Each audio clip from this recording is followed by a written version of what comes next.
Senadora Fernández Agasti, por favor. Gracias, presidente. Doctor, quería repreguntarle sobre su opinión sobre la ley 26861 de ingreso democrático. Si bien no entendí mal, usted dijo que podría tener implicancias constitucionales y por eso no adelantaba su respuesta. Yo, la verdad que participé, siendo legisladora nacional, de la discusión del paquete de democratización de la justicia que implicaba el ingreso democrático. Pocos días después de esa sanción, la Corte Suprema de Justicia de la Nación rápidamente declaró inconstitucional una ley que es, por ejemplo, la de declaraciones juradas de los magistrados, varios artículos, es decir, los neurálgicos del cambio en el Consejo de la Magistratura, pero no declaró inconstitucional la ley de ingreso democrático. Es más, yo le preguntaba al doctor Rosati sobre la directiva que ha dado la Corte Suprema de Justicia de la Nación a las cámaras federales y a las cámaras nacionales para que incluyan el ingreso democrático. Hablan los listados, esos listados se hicieron y bueno, duermen en el cajón de los justos. Entonces yo, la verdad que me gustaría que usted precise o nos precise a toda la audiencia cuáles son los fundamentos para que usted entienda que esto tiene implicancias sobre la constitucionalidad, porque la verdad que si usted tiene el tiempo de leer las versiones taquigráficas del Congreso Nacional al respecto de esta ley, creo que tiene, bueno, una visión muy sociológica y filosófica acerca de la composición social de la justicia argentina, del Poder Judicial, y la verdad que es muy importante para la audiencia que nos aclare este punto. Bueno, gracias por su pregunta. Yo me refería a los problemas de constitucionalidad que están salvados, pero que tiene determinar el modo en que la Corte elige a su propio personal.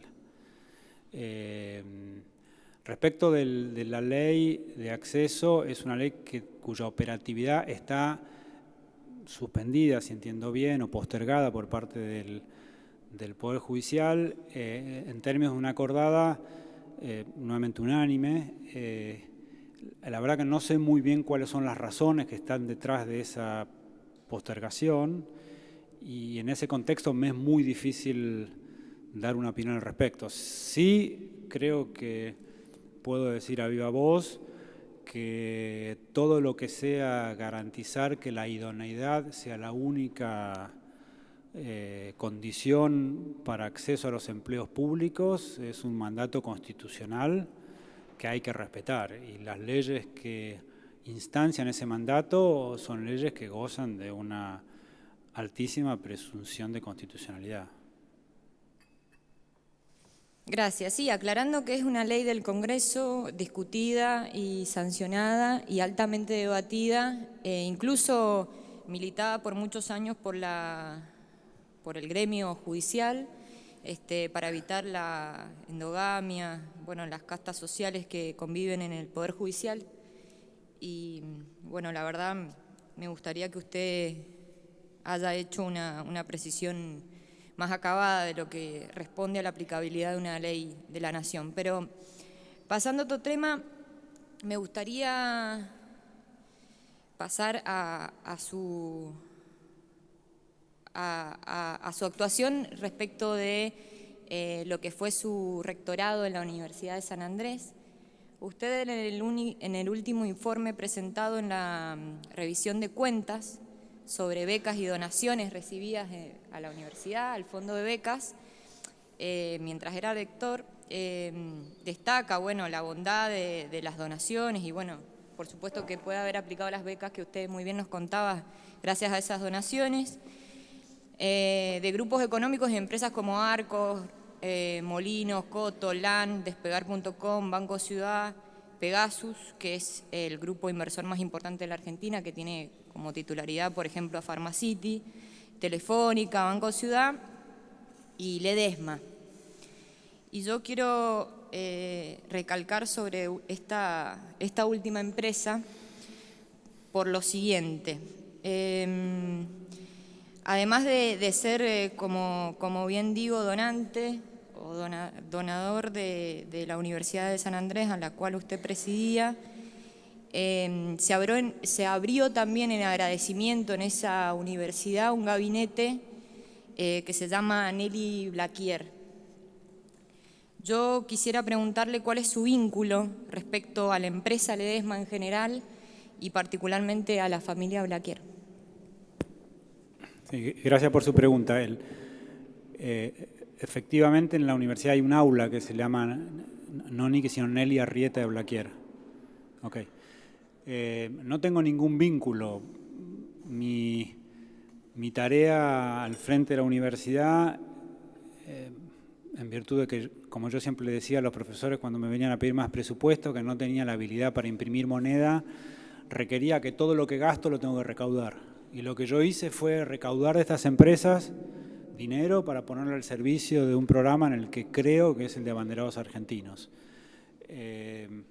A la única, creo, a la única integrante, no, conozco a alguien más de la familia Blaquier que a la señora Nelly Arrieta Blaquier, que ha sido muy generosa con la institución desde hace muchísimo tiempo. De hecho, ella fue hace más o menos, mucho antes de que yo estuviese en la universidad, la donante de un programa que se llamó Juan Bautista Alberdi, en homenaje a este gran tucumano, para que estudiantes del interior del país puedan estudiar en la universidad. Para un estudiante del interior del país, estudiar en una universidad como saben es muy problemática, porque es una universidad de alta intensidad, es muy difícil para los estudiantes trabajar, de modo que no solamente tienen que vivir en Buenos Aires, sino que tienen que tener ingresos para no necesitar trabajar. Y la señora de Blaquier hace mucho tiempo le donó mucho dinero a la universidad para financiar este proyecto. Pero mi rol era, como el de muchos otros en la universidad, era conseguir la mayor cantidad de dinero posible para ponerlas al servicio de la mejor causa. Bien, ¿y el porqué del homenaje a la señora Blaquier sería? Porque fue la donante del dinero. Eso es, la universidad tiene un edificio que es la Escuela de Educación. La Escuela de Educación es una escuela que está concentrada en hacer algo que en general en la Argentina no se hace, porque es una escuela que tiene alguna enfoque pedagógico, pero lo que genuinamente trata de hacer es implantar en los maestros y profesores argentinos las capacidades gerenciales necesarias para llevar adelante un emprendimiento muy particular que es una escuela. Eso es algo que nos pasa mucho. Nosotros entrenamos a elegimos a nuestros directores porque fueron maestros, pero los directores tienen que liderar y gerenciar, y para liderar y gerenciar hay que tener ciertas habilidades que los magisterios no nos los dan. Y la escuela ha hecho mucho de hecho muchísimo en las provincias patagónicas, sobre todo para incrementar la capacidad pedagógica y gerencial de los maestros argentinos. En un momento hacía falta construir un edificio, era como se hacían antes los monumentos por suscripción pública, y el que contribuía, como decía yo, ganaba la inmortalidad, porque tiene el nombre ahí para bien o para mal. Bien, y yo le comento el sentido de la próxima pregunta relacionada con el tema.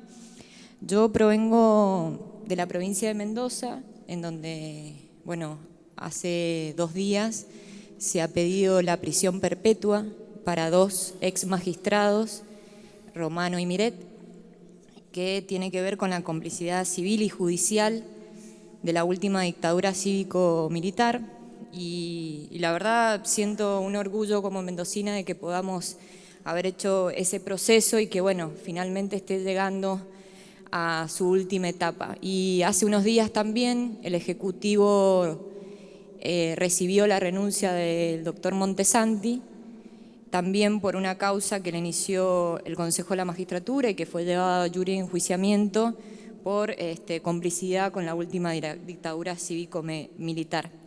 A mí me gustaría saber cuál es su opinión respecto de la complicidad civil y el posible enjuiciamiento, obviamente, durante la última dictadura cívico-militar.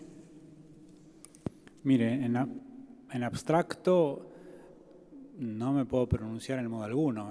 Me parece que todo depende de en qué consiste la complicidad, en qué tipo penal se incurrió, qué prueba existe. Más que eso no le puedo decir. Me parece que los que cometieron delitos están bien perseguidos y los que no cometieron están bien liberados. La pregunta va a si usted considera apropiado instruir procesos judiciales a complicidad civil, obviamente a los que fueron cómplices de la última dictadura cívico-militar, en el contexto que estamos viviendo en la justicia argentina, en donde nos está costando muchísimo llevar a los estrados judiciales. Sí se ha avanzado muchísimo en cuanto a los militares, todavía falta, pero la verdad que ha sido un proceso muy importante y que se ha avanzado mucho, pero respecto a la complicidad civil, esto no ha tenido mayores éxitos y mi pregunta es si usted está de acuerdo con impulsar este tipo de juicios de complicidad civil, por supuesto cuando haya complicidad civil, todos estamos de acuerdo, y sobre las personas que tenga que caer esa ley, ¿no? Sí, digamos, no puedo hacer otra cosa que repetirme. Si cometieron delitos, tienen que ser imputados. Si no cometieron delitos, tienen que gozar de libertad. Todo depende de circunstancias muy particulares. Yo creo que no hay ninguna razón para quien cometió delito no sea perseguido y ninguna razón para que sea perseguido quien no lo cometió. Me parece que es un problema que no tiene, digamos, una mayor especificidad que el mero hecho de cometer o no cometer delitos. Bien. Si cometieron delitos, como con cualquier comisión de delitos de esta entidad y de esta magnitud y relevancia social y política, hay que perseguirlos. Bien, yo me refería al impulso que debe tener desde la magistratura este tipo de investigación, pero siguiendo con el tema y la última pregunta, por mi parte, hipotéticamente llegado el caso en que una de las empresas que son donantes en la Universidad de San Andrés o que fueron donantes mientras que usted estaba como rector, por ejemplo el caso Ledesma, que llegara hipotéticamente a la Corte y que si usted hipotéticamente integrara la Corte, ¿qué postura tomaría al respecto?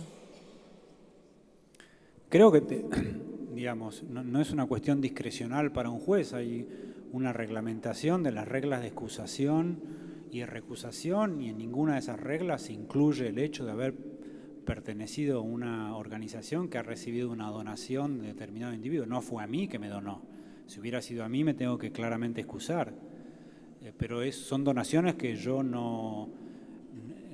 con las que yo no me beneficié en modo alguno. Y una última, y prometo que es la última, cambiando de tema y yendo al sistema de administración de justicia, bueno, no cambiando de tema, sino otro tema del sistema de administración de justicia, ¿usted piensa que las cabezas del Poder Judicial y de los ministerios públicos están equiparados funcionalmente? Funcionalmente. Funcionalmente. Me parece que es una pregunta parecida a la que me hizo el senador Cobos, sí. Y por idénticas razones me parece que debo no pronunciarme al respecto. ¿Y usted entiende que en cuanto a las inmunidades funcionales del Ministerio Público, cuáles entiende usted que son? Las inmunidades funcionales. Sí, ¿cuáles son para usted las inmunidades funcionales del Ministerio Público? Reitero, prefiero no pronunciarme sobre ese tema porque me parece que toca bastante cerca a alguna cuestión que puede ser justiciable y eventualmente llegar a los estrados del tribunal. Y respecto, siendo Discúlpeme, usted... entiéndame que sí, no... Sí, lo entiendo, no se preocupe. Respecto a la autarquía financiera del artículo 120 de la Constitución Nacional, estamos hablando de una letra escrita dentro de la Constitución, me imagino que no va a tener problema en expedirse. La autarquía financiera del Ministerio Público, que está consagrada en una ley orgánica que hace, si mal no recuerdo, fines del 2014, este Congreso Nacional consagró, y que por medio de un DNU hace pocos días el presidente Macri le quitó al Ministerio Público Fiscal y de la Defensa. ¿Usted cómo considera que debe garantizarse esa autarquía financiera del Ministerio Público? Bueno, tendría que saber más de lo que está en cuestión.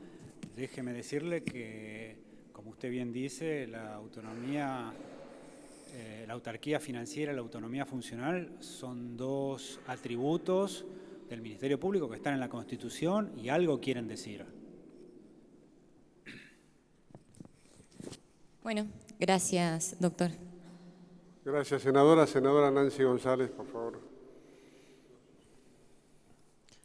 Buenas tardes, gracias. Gracias por darme el lugar que me tengo que viajar.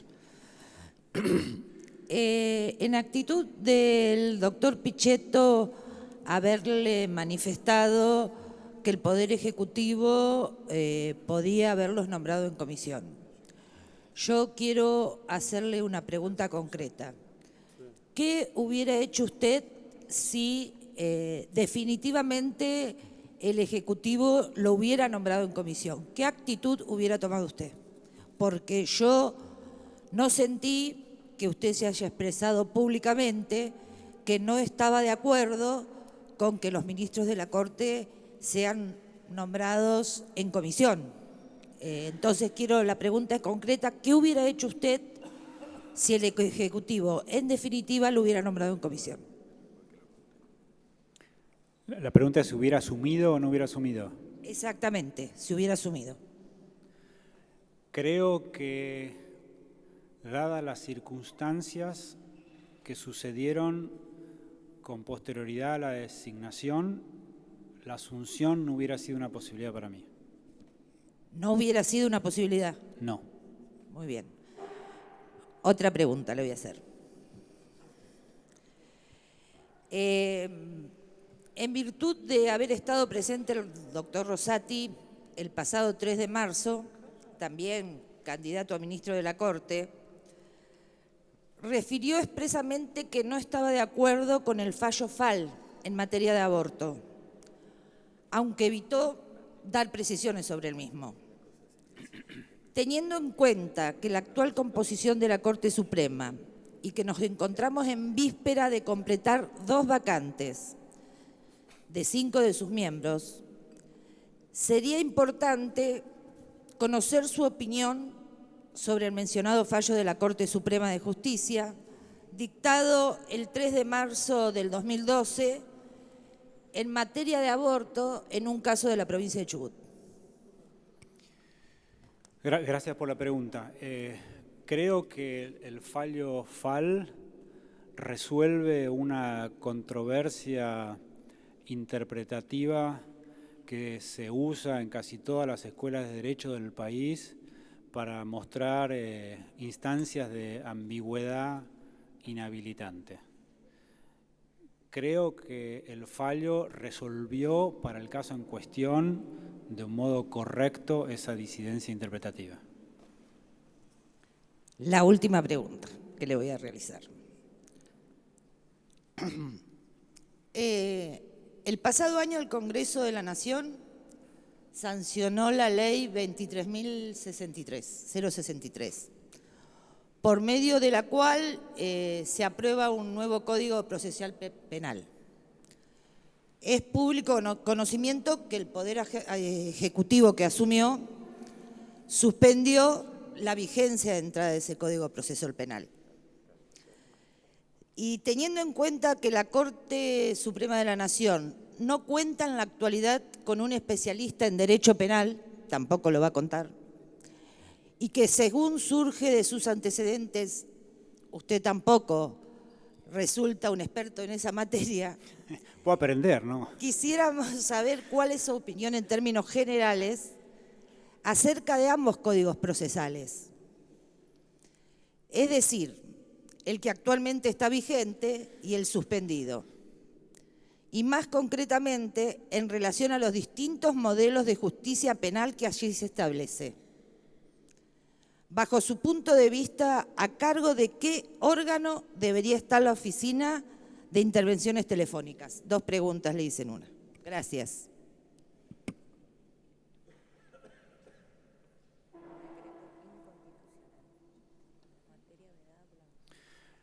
Digamos, respecto a la primera pregunta, creo que esto no es algo que me comprometa en modo alguno respecto de ningún caso en particular, pero creo que toda reforma que tienda a hacer el proceso penal más controversial, más, digamos, entonces permita la igualdad de condiciones de la acusación y la defensa, debe ser bienvenida.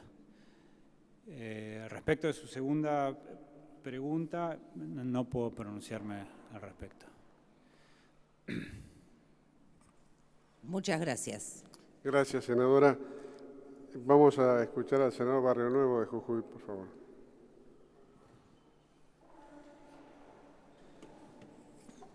Gracias, presidente. Buenas tardes, doctor. Tengo 3 temas. No tienen ninguna relación los 3 entre sí. Le hago esta aclaración porque del tenor de la primera puedo pensar que quiero ir a otro lado, digamos. ¿Qué reflexión le merece esa corriente de pensamiento o pensamiento que sostiene que un juez, cualquier juez, no tan solo los de la Corte, un juez cuando dicta una sentencia, en realidad está legislando para un caso concreto? Ok, bueno, gracias por la pregunta. Yo creo que es una mala metáfora, porque el legislador puede ser discrecional al momento de decidir las razones que determinan su decisión. Y el juez no puede ser discrecional al momento de decidir las razones que determinan su propia decisión. Creo que es una mala metáfora. Los legisladores tienen un ámbito de discrecionalidad mucho más amplio de lo que tienen los jueces. Los jueces están constreñidos por decisiones pasadas. Los legisladores son soberanos y no están constreñidos por decisiones pasadas. Creo que es una mala metáfora.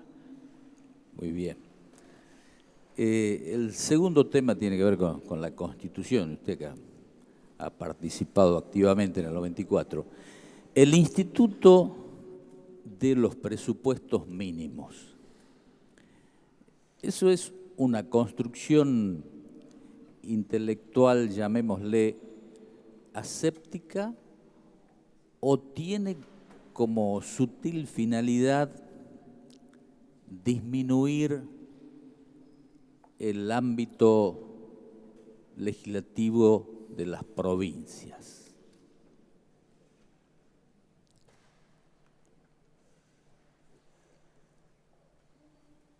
Gracias por la pregunta. A ver, es una expresión que tiene un nivel bastante elevado de ambigüedad, porque no es claro qué quiere decir protección, los presupuestos mínimos de protección, no es claro. Ahora,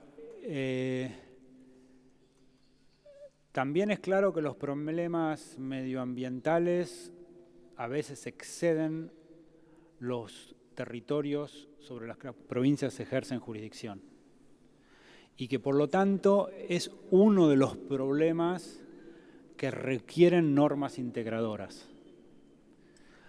Yo creo que el esfuerzo de determinación de cuál es el nivel aceptable de restricción a las provincias que los presupuestos mínimos pueden implicar es una tarea complicada, como dije antes. Uno no puede entender que los presupuestos mínimos de protección se conviertan en modos de expropiar los recursos de las provincias. Pero sí hay que conceder que las políticas medioambientales, en alguna medida, no en toda medida, en ese sentido la Constitución es clara, en alguna medida tienen que ser políticas nacionales, porque lo que se hace en una jurisdicción es posible que impacte en otra. Bien, la última es más concreta.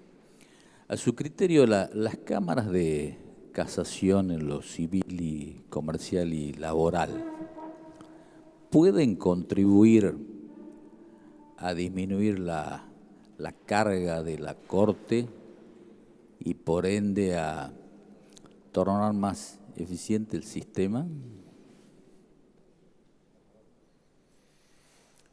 Yo creo que no se puede dar una respuesta general, porque si todo lo que va a casación también puede ir a la Corte, la eficiencia no se incrementará, y si casación no construye un cuerpo normativo que permita resolver los casos haciendo justicia, la sensación de injusticia puede perdurar. Me parece que en abstracto, para ponerlo de otro modo, más instancias no necesariamente quiere decir mejor justicia. Creo que hay que operar sobre lo que es más difícil operar, que son las prácticas que están detrás de nuestros diseños institucionales. Y en ese sentido vuelvo a la idea de que es muy importante hacer que el derecho hable con una sola voz, y eso depende de ciertas prácticas. Muchas gracias. Gracias, senador. Senador Godoy. Hola, sí, buenas tardes. La verdad que puede ser que sea reiterativo, pero usted deberá entender que es importante que nosotros tengamos claro este tema, que tiene que ver con el procedimiento para la postulación tanto de usted como el doctor Rosati para ser miembros de la Corte, donde, bueno, se aducía el artículo 99, inciso 19, algo que viene de la Constitución del 53 y un tema que pienso que se dio en otro contexto, en otro momento histórico y que hemos ido avanzando, pese a las dificultades que también se sucedieron en el siglo XX con el Poder Judicial, pero creemos que con el procedimiento que se estableció con el decreto 222 significó un avance a los fines de posibilitar este tipo de audiencia, de participación, de transparencia para la elección de los dos jueces. Nosotros obviamente cuestionamos el mecanismo que se intentó imponer desde el Poder Ejecutivo Nacional y advertimos que esto avanzaba a tal punto que tuvo que el presidente de nuestro bloque salir a plantear de que no iban a tener el acuerdo del Senado, y eso aparentemente implicó que se retrocediera y que hoy estemos en esta audiencia. La impresión que a uno le quedó es que este procedimiento, bueno, atentaba con la división de poderes, que atentaba a la seguridad jurídica, y la impresión es que los dos postulantes, tanto Rosati como usted, habían aceptado este mecanismo. Yo le quiero preguntar concretamente si se hubiera avanzado en esto, ¿usted hubiera prestado juramento? Bueno, creo que ya contesté, pero sí. ¿No hubiera jurado? No hubiera jurado en las condiciones en las que sucedieron. De todos modos, bueno, en fin. Está contestado. Bueno, está bien. Sí, y en el marco de esto, de este mecanismo que se estableció con el decreto 222 y que en estos últimos años se avanzó en la reforma del Código Procesal, el Código Civil, ¿usted comparte la necesidad de avanzar en un proceso de democratización de la justicia, habida cuenta que que debemos ser sinceros. El Poder Judicial es un poder que es observado desde el ciudadano, del hombre común, como algo lejano, como algo distante.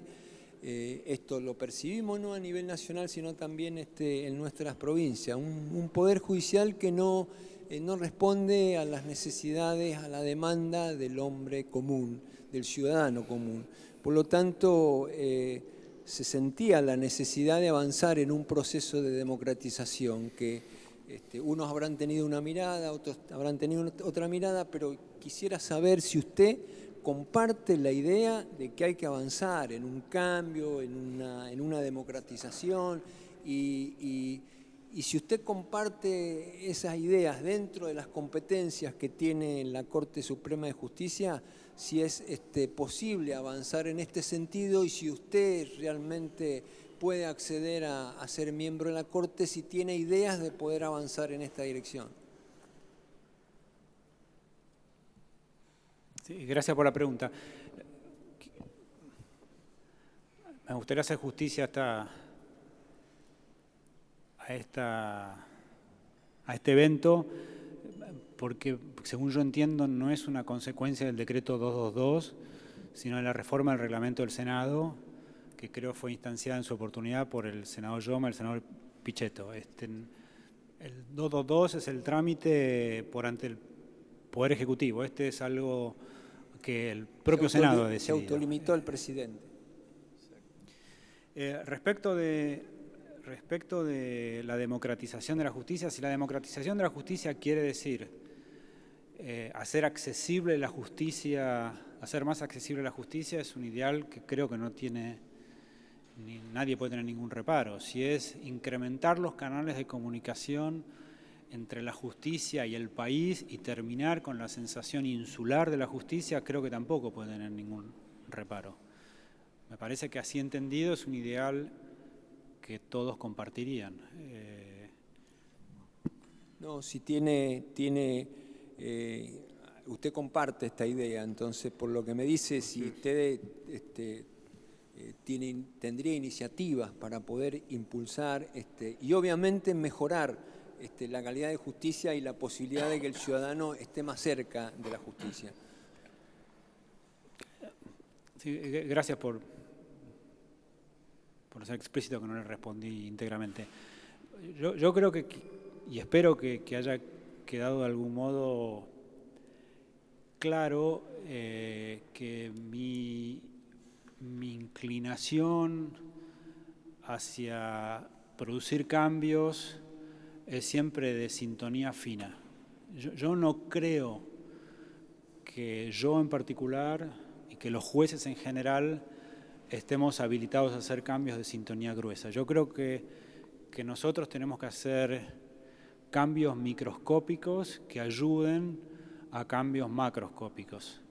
Y por eso insisto, hay cambios chicos que tienen implicancias enormes.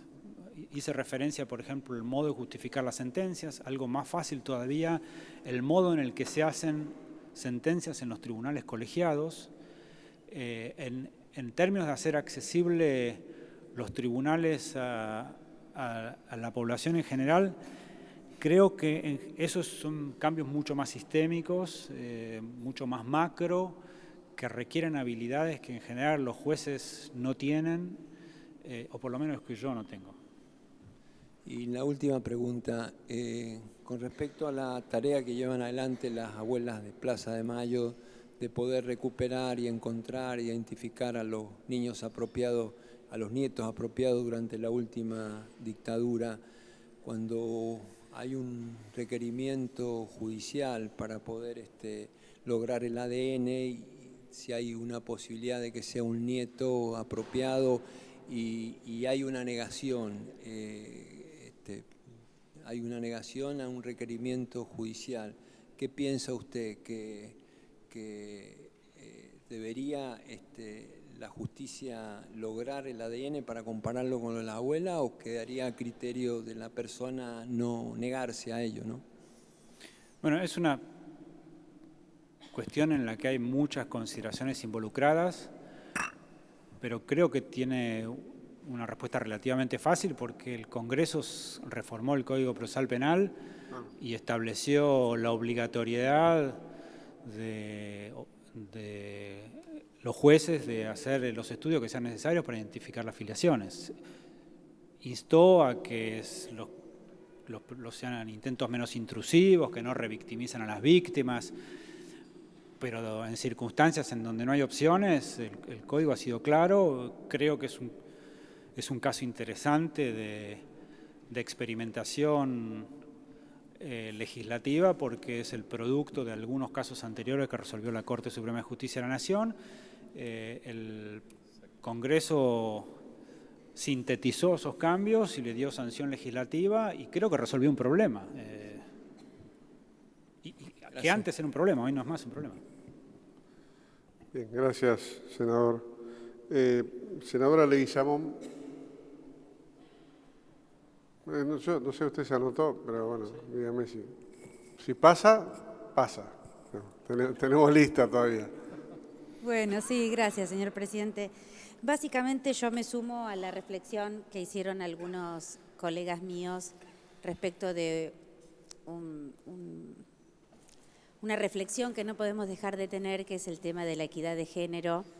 Yo en lo personal he presentado un proyecto que tiene tratamiento en las comisiones respecto de este tema y bueno, es más allá de que comprendo la respuesta que usted ha dado a algunos de mis colegas, me parece importante dejar planteado que esta es una posición en la que nosotros hemos dado mucha batalla a lo largo de nuestra vida política y en mi opinión personal representar esta banca me obliga y me da una responsabilidad a comentarle a usted el tema y obviamente no sabemos cuál va a ser el resultado final de todo este proceso, pero en cualquier instancia, doctor, es mi deseo transmitirle un gran compromiso respecto de plantear no solo en el Poder Judicial, sino este tema como parte de la vida pública que tenemos todos nosotros representando los lugares que me compete. Así que más allá de las preguntas que tenía preparada, que como en muchos casos se hicieron y entiendo que es una larga jornada, plantear esta posición de reflexión compartida respecto de la equidad de género. Así que muchas gracias. Senadora, muchas gracias. Senadora.